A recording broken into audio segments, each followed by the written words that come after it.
Ah, hell. I'm in the wrong game again.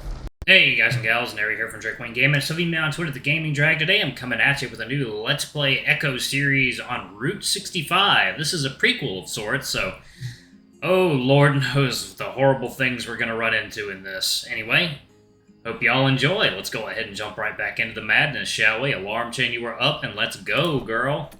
Alright.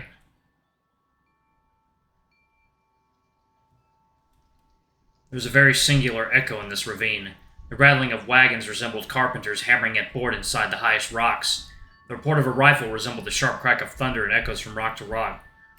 The lowing of cattle and braying of mules seemed to be answered beyond the mountains. Music most notably had very queer effect and resembled a person standing inside the rock, imitating every note. William Clayton, Mormon, trail pioneer.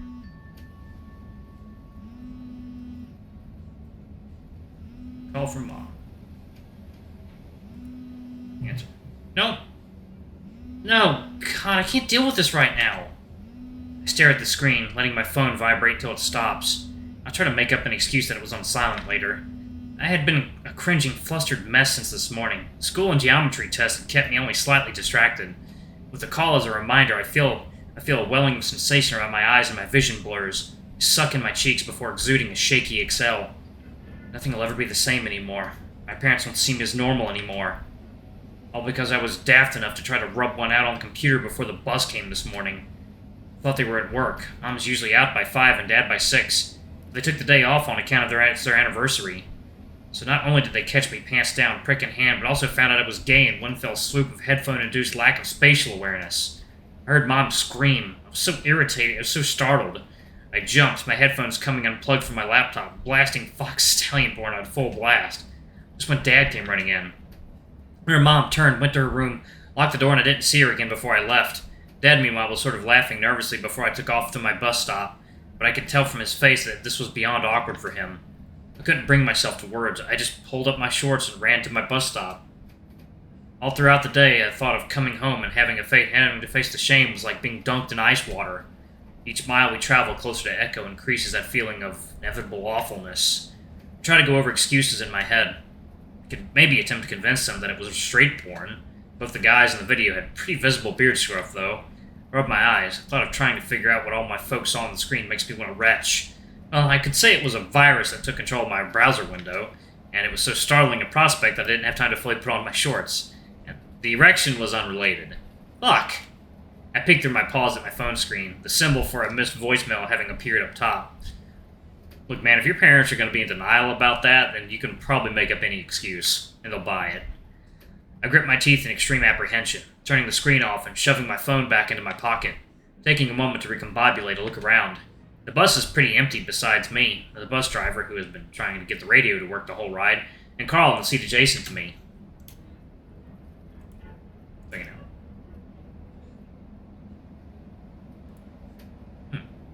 Is this using the same saves? Yes, it is. It's using the same saves as Echo. Second.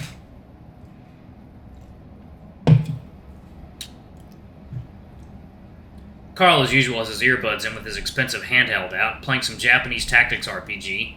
Usually we have at least Jeremy, Clint, Heather, Jasmine, and TJ with us, but not today. How many kids who go to the school in Peyton live out in Echo? I'm pretty astonished the bus district expansion covered our town. The bus ride from Peyton to Echo usually takes about 45 minutes, so it feels much longer. Especially now.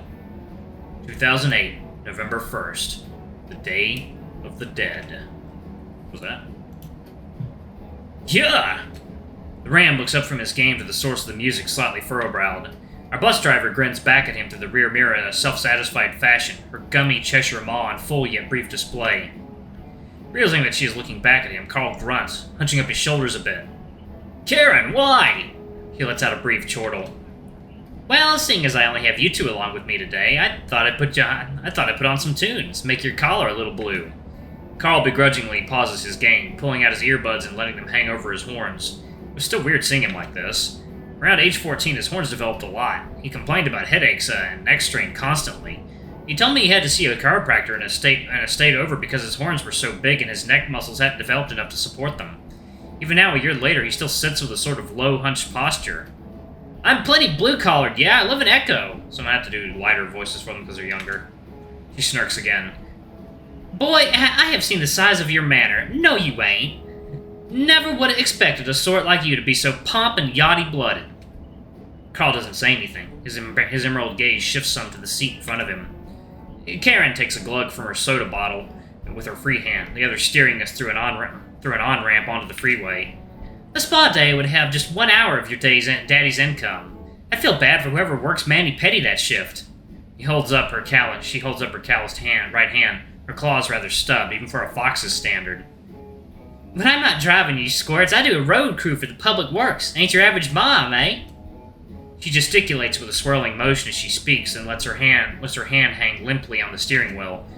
Well, it might be the new average here soon enough. Feminism and all that. The two of y'all will learn that in college, I'm sure. What are you two going for, Major Wise? Both of us make no quick move to respond. Chase? I shift some in my seat, clearing my throat so that my voice doesn't crack. Well, I wanted to go into videography and film, but my parents weren't too fond of that, so I guess journalism or communications? Second down.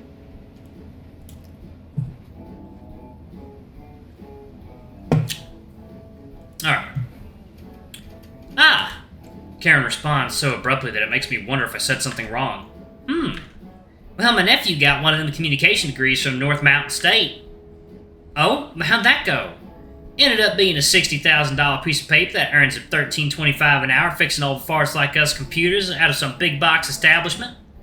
Nerd Squad, I think they're called. Ah, hell if I know. I'm still deciding, I guess. She waves dismissively. I look over at Carl, who looks like all he wants to do is go back to playing his game. What about you, bighorns? Ooh, excuse me.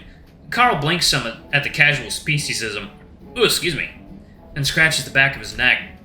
You just planning on going straight to work for Daddy right after you graduate? Mom, actually. I don't know yet. Carl looks pretty uneasy with this topic. He also seems pretty embarrassed at having said Mommy out loud. Were I in better spirits, I'd probably laugh. Everyone's good at something, Carl, and hopefully that's something you enjoy, too.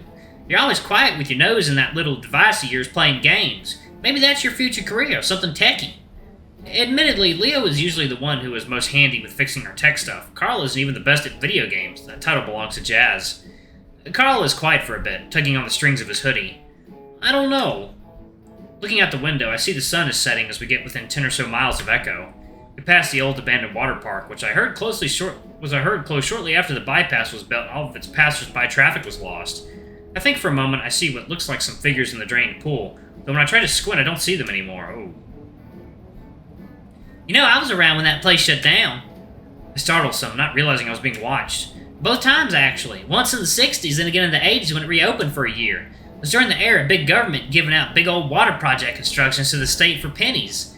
L.A. being the golden child. Our country...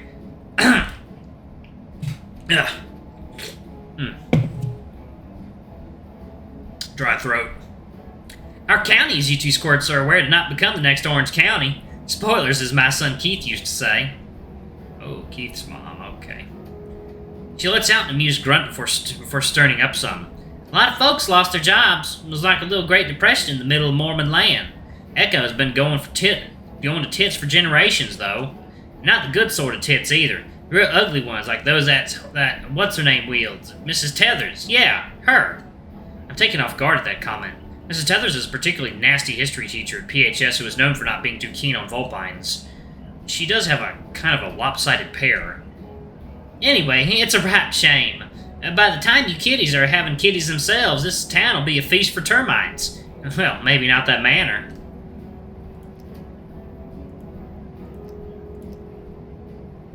I see Karen's silver eyes focus on Carl. Castle, we used to call it. She says this bit rather strangely, as if trying to remember something specific. Carl is staring out the window, avoiding Karen's stare. The 2 years we've had her as a bus driver, she has never spoken this much. Most of the time, she'd just be scolding Jeremy and Clint. I have this feeling she's been waiting for this opportunity to speak more personally with Carl for a while. As we get closer to Echo, we pass more abandoned places. Some are adorned with faded Art Deco stylings from the bygone modern era, whilst others are but rotting wood from the Mormon settlement days. In my current situation, all these familiar architectural fadings seem to evoke as a pulsating sense of dread for what is to come. Carl, your family has been here for over a century. The way I see it, the least they could do is reinvest in what they capitalized on in the first place. can you just change the radio station? Carl's horns are pressed up against the window, his tone low but his voice loud. Oh yeah? What you want to set to? Anything but this. Carl looks down at his handheld, fidgeting with stuff in the character screen without the focus to keep actually playing. Fine. What do you want to listen to, Chase? Hand him. What Carl said. Anything but this. What'd you say? You want this but louder? No. No. No. Oh God. Carl, I'm so sorry. Let's do country. The current station is fine. Don't worry about it. No, I'm not gonna do that, Carl. Soft rock. I don't know. We might be able to get that soft rock station that's sometimes available right before we get into town. What'd you say? You want this louder? No. No. Oh, no. It doesn't matter what you choose. You're going to die either way. I don't know. If you have a good radio, we might be able to get that hard, bassy techno station on 95.5 FM. Pop. I don't know. Nothing gets me jacked like some generic pop music. 98.1 FM should have that. God. God. Chase, kill me. End my life. Maybe I'll respond somewhere more peaceful. This is good for you, Carl. You're getting blue-collared, but, you know, the hard way. If I wanted to get blue-collared the hard way, I'd borrow Jasmine's jean shorts and stand assumingly around the motel. Oh, God. Covering our ears and pressing our heads to the seats in front of us, we endured the hick musical cavalcade as Jasmine deemed the station. I guess we'll actually get to see Jasmine in this. Glancing sidelong out the bus window, I see that we're less than a mile from home.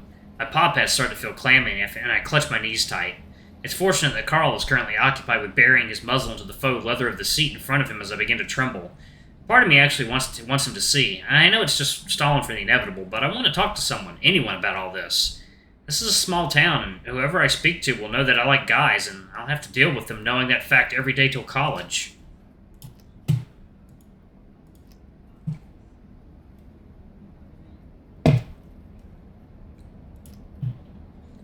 If I go to college. I used to hate being so damn generic. Fucking Flynn whines about how boring I am all the time, but now I can see her folks looking at me, seeing me as that otter who likes it up the rear and not as generic Chase. God, that's what my parents will see me as, too. This sort of deviant who lives in their home. Imagine them looking at the photos of me around the house now and wishing they could have that back. I've never really talked to my parents about relationships and sex stuff, and now I'm just shocking them with this whole new side of me. An anniversary present I've given them. Look over and see Carl hunched over, his horns pushing into the seat, and his gaze focused blankly upon the screen of his handheld. Upon closer inspection, the screen is completely black, the device no longer on. It seems that he's not in the best of states either.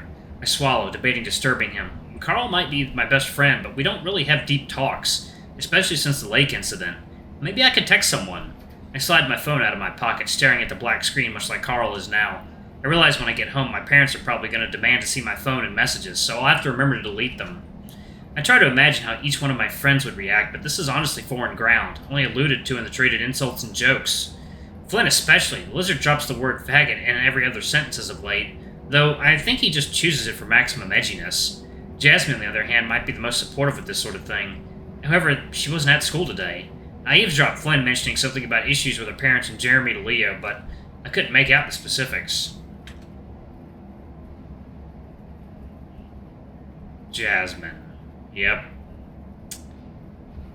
I forgot. She changed her name. Okay. Yep, I forgot. She changed her name. Understandable. I haven't heard that and used the name Jasmine in a while, so yeah. Anyway. Jenna. Her name is Jenna. Alright, I'm gonna go ahead and pause it right there, y'all. Thank y'all so much for watching. Don't forget to like, comment, subscribe, ring that notification bell, and check out our Patreon if you can. It always helps. Before I go, I'm going to give a quick shout out to our lovely bronze tier patrons. Thank you all for all you do for the channel. We greatly appreciate your support. Thank you to our silver tier patron, Kate Silverman. Thank you for going a bit above and beyond. It's greatly appreciated.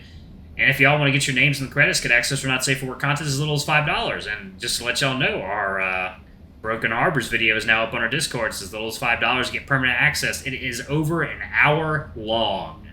Fully uncensored. Alright, I love you all, and I'll see y'all in the next video. Bye-bye!